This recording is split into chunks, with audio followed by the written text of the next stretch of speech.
Creativity is an addiction. Unplugged because we will always say yes to creativity. Totally Uncut because we all make mistakes. So let's turn it into a tool. This is Arroe Unplugged. This one is going to be a brain twister. Only because I still don't understand the situation. I don't.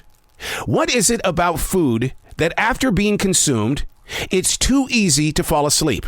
Yet, doctors tell us not to eat before we go to bed. The experts say that a dinner can lead to a temporary decrease in oxygen and energy levels, which allows the body to rest. But they still say don't eat before going to bed. I had to research this. Doctors continue to say that digesting food requires your stomach to keep working, and your brain responds by saying, "What gives here? It's time for rest. Why are you working down there?" But we fall asleep after supper, and that's okay. But if we want to sleep at night, don't eat before you go to bed. It just kind of rocks my world. It's like an oxymoron going on here. My problem is I love food. You know what, though? I also love sleeping. Somehow, some way, I've tried to marry them, and it always ends up in the areas where the experts say, don't. It won't mix well, ever. So what I try to do is I try to keep my mind actively fed. I write late into the evening. I allow my imagination to feed the entire body with thought.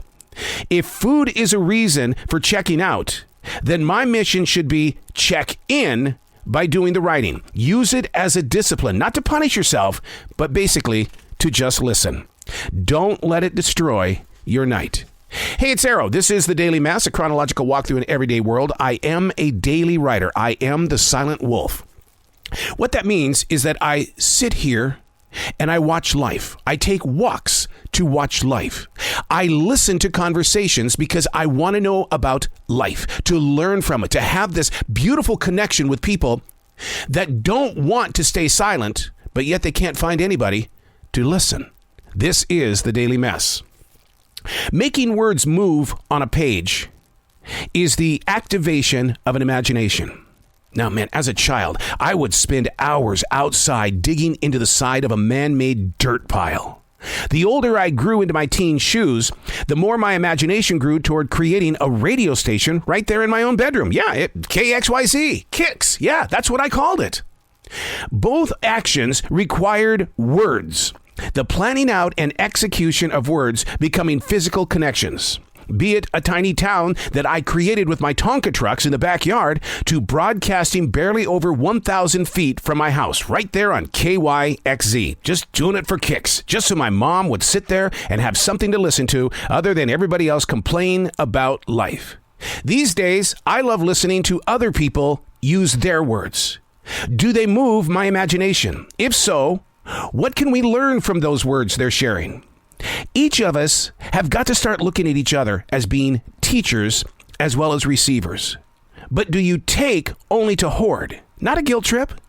It's a calling to become a better communicator in an age of scanning the web for content without taking the time to plant your own content. The goal is to achieve flow, to move with, to move into, and then beyond the words of play. So many times we will race to put something on Instagram. We'll put something up there on TikTok, Facebook, and even the gigantic X. But where did we pick it up from? Are we just transferring other people's energy onto your sites so that other people can pick it up? What about your personal views? I was in a great conversation today with author Joan Gelfand. She's got a brand new book out called Outside Voices, a memoir of the Berkeley Revolution. It's all about that time period where the voices at Berkeley were starting to change the nation and the world. And we openly spoke about how it's going away today. We've chosen to be silent rather than the mover of words. We have gotten into this area of history inside the United States where people would rather just sit back and watch things happen and not help change what could happen and probably what will happen. And then by that time, it's going to be way too late. And it starts with words on a page. It starts with words either on this, like a journal, or even on a computer screen.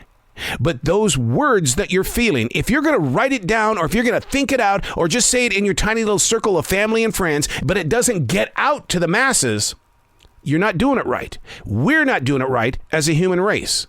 And that is the daily discipline and goal, that you need to take your energy and you need to plant it, and you need to stay strong with it, because we have entered this age where people are losing their rights.